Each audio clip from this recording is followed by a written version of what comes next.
The Guard Series mobile app is super intuitive and easy to use. This is going to be the main app for viewing and accessing your Guard Series security cameras and recorders. If you didn't already know, Guard Series is our new professional grade NDAA compliant security line. In this video, I'm going to walk you through the ins and outs of the Guard Live mobile app. Real quick, I'm Matt from Nelly Security, and on this channel, we equip security pros like yourselves with the knowledge and resources needed to sell and install top grade security equipment. If you want a version of this video guide free of any branding, there will be a link in the description of this video that will take you right to it. That white label version has no faces, no mention of Nelly Security whatsoever, and is fully downloadable, so you can download it and share it with your clients as your own. Without further ado, let's hop into this guide.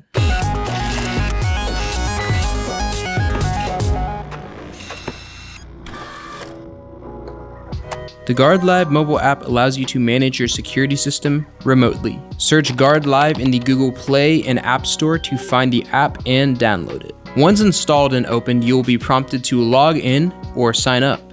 If it's your first time signing up, you will enter your email address and then you'll be sent a code to verify that email. You might need to check junk mail to find it. Accept the service agreement and you're in. This is the Home tab where you will find the cameras and NVRs you have added. To add a device, tap the plus button on the top right hand corner or the add device button in the center. All you need to do is scan the device's QR code to add it to the app.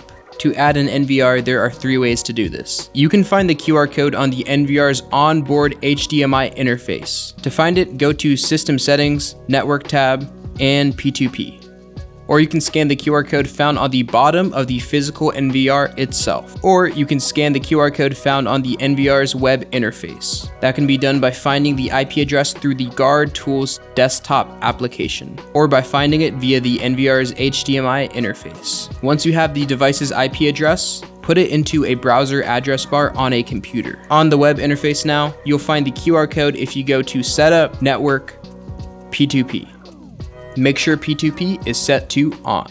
If you're adding IP cameras themselves to the app, scan the QR code found in the P2P section on the web interface, or the QR code on the bottom right-hand side of the Document Center paper found in the camera box. We are adding an NVR. Here you can rename the device. And now the NVR is added. The home page is where you can view and organize all the devices you've added onto the app.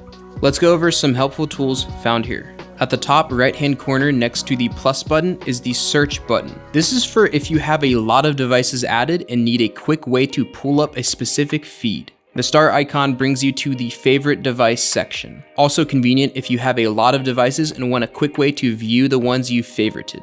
The play icon allows you to stream the live views all at once, and the 3-dot icon lets you edit or delete what you've created. If you tap on the 3 lines icon, you get a couple options for customizing the layouts. If you tap the play button icon above your device list, this allows you to see the live views, playbacks, and triggered alarm events of all your cameras in one place. Up top, you can select a specific feed by tapping on it.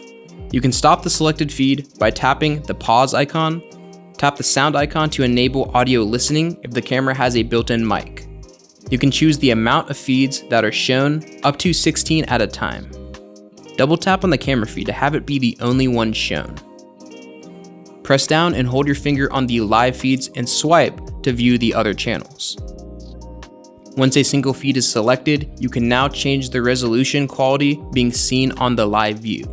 And then the last button is the full screen button. You can press that or simply tilt your phone horizontally for that to automatically happen.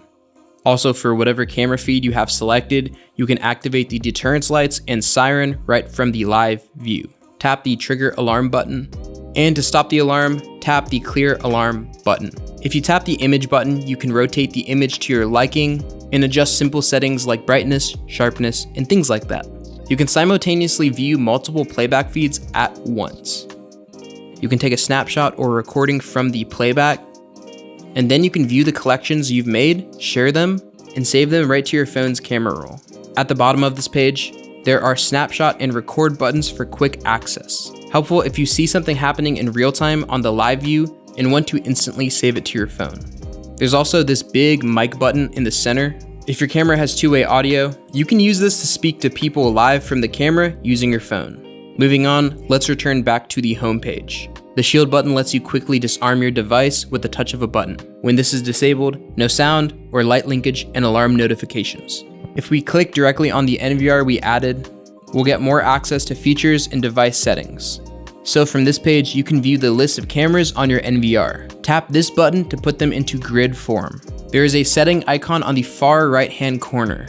From here, you can configure all the device settings from your NVR and cameras in one place. Let's check out the NVR first. There's a lot of settings, but we're only going to cover the ones you really need to know about. Up top, you can rename your NVR, check and update firmware, change device password, restart it, transfer a device to another app user, or delete the NVR from the app altogether. Inside alarm notification settings, you can manage the push notifications received to your phone from the events you have enabled, and even choose which days and what times you can receive them. Make sure to enable report snapshots if you'd like to add picture stills from recorded events to the alarm notifications you receive. Inside share, you can share permissions to this specific device binded to your Guard Live account to another Guard Live account. Perfect if you want a secure way to share access to your NVR or cameras with a staff or family member. Or if you want to make it more simple, just enable sign-up free authorization. This will let anyone who scans the registration code to be able to add the device to their app. Here, you're able to disarm alarms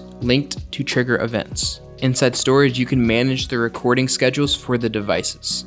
Let's move on to the cameras now. A lot of the configuration settings are the same, so we won't belabor the things we've already covered. A huge feature is the alarm settings for the cameras. This is where you can create and schedule detection events and link them to lights and sound alarms, of course only if your camera has them. You're even able to select a specific alarm sound from the choices or record your very own custom alarm sound. Depending on the events, you're actually going to be able to draw out the trigger areas with your finger. Inside image, you can fine-tune the image settings of your camera.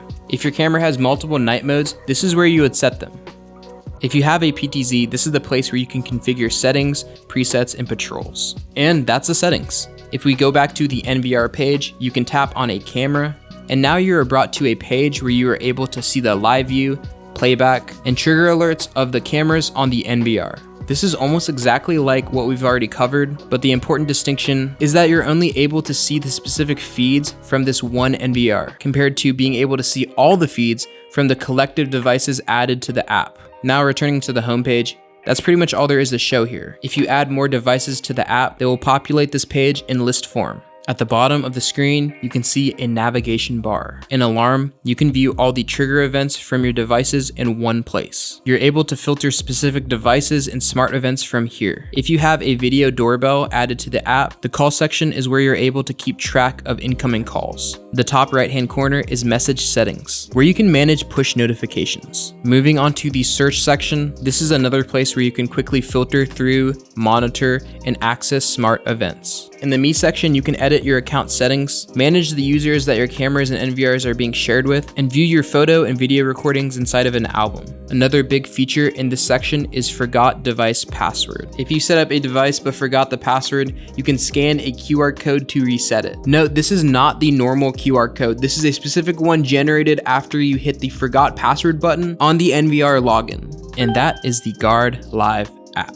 If you're interested in seeing what all the Guard series line has to offer, there will be a link down below that will take you straight to the collection. Do you guys want a video guide on the Guard Live Pro app? Let us know down in the comments. If you found this video useful at all, please leave a like for us. It helps the channel out a lot. Thank you for watching, and we'll see you in the next video.